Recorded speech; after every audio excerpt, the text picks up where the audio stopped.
ఈరోజు దేవుని మాట కీర్తన గ్రంథం 119 అధ్యాయము, 164 అధ్యాయము, 165 అధ్యాయం. నీ న్యాయ విధులను బట్టి దినమునకు 7 మార్లు నేను స్తుతించున్నాను. దావీదు భక్తుడు చెప్తున్న మాట. ఎన్నిసార్లు స్తుతించాడంట? 7 మార్లు. నీ ధర్మశాస్త్రమును ప్రేమించే వారికి ఎంతో నెమ్మది కలదు. కీర్తన 119 అధ్యాయం 165 వచనం. మరి మన జీవితంలో నెమ్మది, సౌఖ్యము, సుఖము, సమాధానము, సంతోషము కావాలి అంటే మనం ఏం చేయాలి? ఎవరిని ప్రేమించాలి? దేవుని ప్రేమించాలి. స్నేహితుల్ని, బంధువుల్ని, ఇంకా ఆకర్షణ శక్తి, ఈ ప్రేమలు కాదు. ఆయన ధర్మశాస్త్రమును ప్రేమించే వారికి ఎంతో నెమ్మది కలదు.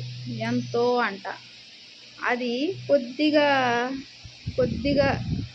కాదు నెమ్మది, ఎంతో నెమ్మది, చెప్పలేనంత నెమ్మది. ఎందులో అన్నిట్లో, ప్రతి విషయంలోనూ నెమ్మది. ఆరోగ్యం పరంగా, అలాగే ఆర్థిక పరంగా, అన్ని విషయాల్లో, అన్ని వేళల్లో దేవుడు నెమ్మది ఇచ్చే దేవుడు. మరి మనం ఈ రోజు నుంచి ఏం చేయాలి?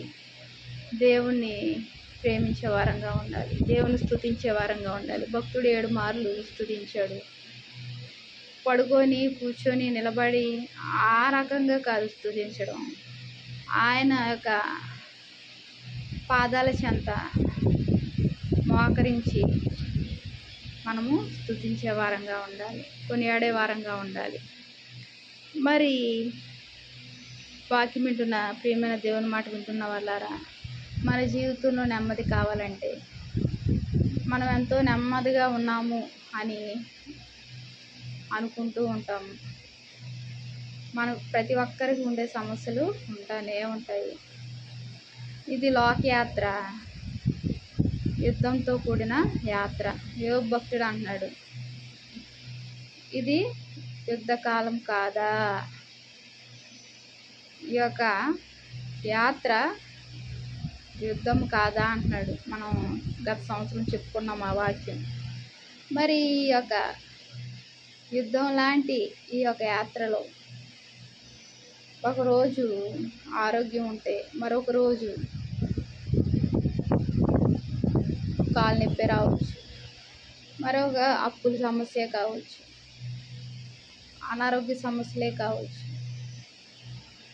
ఆర్థికపరమైన సమస్యలే కావచ్చు, రకరకాల సమస్యలు.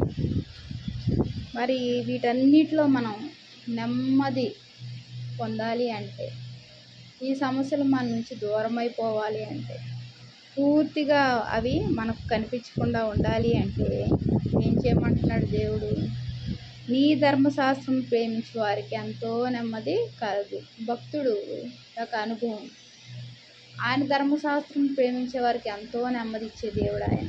అవును, జీవగ్రంథాన్ని చేత పట్టుకొని ప్రతిరోజు ఒక అధ్యాయం, 2 అధ్యాయాలు ఎంత చదవగలిగితే అంత, సమయం ఉన్నప్పుడల్లా చదువుతూ ఉంటే మన జీవితంలో నెమ్మది ఉంటుంది. సమస్యలు, ఇబ్బందులు, వెలుచూపు, దూషణ మాటలు, రకరకాల అనుభవాలు, చేదైన అనుభవాలు, అవి మనకు తెలియకుండానే దూరం అయిపోతూ ఉంటాయి. దేవుడు దరిదాపుల్లో కూడా రానివ్వడు. ఏ సమస్య కనబడదు. అన్నీ తొలగిపోయి విజయం ఇచ్చి మన జీవితంలో నెమ్మది కలిగిన ప్రశాంతమైన వాతావరణాన్ని దేవుడు అనుగ్రహిస్తాడు. ఎప్పుడు? ఆయన యొక్క జీవగ్రంథం చదివినప్పుడు, ఆయన జీవగ్రంథం ధ్యానించినప్పుడు, ఆయన గ్రంథాన్ని, దేవుని యొక్క మాటలను ప్రేమించే వారికి, ఆయన మాటలు వినేవారికి, ఆయన వాక్యం చదువుకునే వారికి ఏం జరుగుతుంది? నెమ్మది. ఈ రోజు నుంచి మనము దేవుని వాక్యాన్ని చదువుదాము. బైబిల్ గ్రంథాన్ని చేత పట్టుకొని మనము ప్రతిరోజు చక్కగా ఆయన వాక్యాన్ని ధ్యానించుకుంటూ ప్రేమిస్తూ ఉంటే మనకి నెమ్మదిగా ఉంటుంది. మన ఇంట్లో నెమ్మది, మన కుటుంబంలో నెమ్మది, మన బిడ్డల యొక్క చదువులో నెమ్మది, వారి యొక్క ప్రతి పరిస్థితిలో నెమ్మది ఆశీర్వదించే దేవుడు ఉన్నాడు. ఎప్పుడైతే ఆశీర్వాదానికి పాత్రలమవుతామో నెమ్మది అసమాధాన పరిస్థితి తొలగిపోయి సమాధానకరమైన పరిస్థితులు కనబడుతూ ఉంటాయి. మరి అలా కనబడాలి అంటే మనము ఆయన గ్రంథాన్ని చదవాలి. దేవునికి వందనాలు, ప్రార్థిస్తున్నాం. మహాప్రేమల తండ్రి, కృపగలైనా నీకే వందనాలు, స్తోత్రాలయ్యా. నేను స్తుతించుకునే భాగ్యం మాకు అనుగ్రహించండి. వాక్యం వింటున్న ప్రతి కుటుంబాన్ని, ప్రతి తండ్రి కుటుంబ సభ్యులను ఆశీర్వదించి దీవించండి అయ్యా. యేసయ్యా, నీ వాక్యం చదువుకునే భాగ్యాన్ని మాకు అనుగ్రహించండి అయ్యా.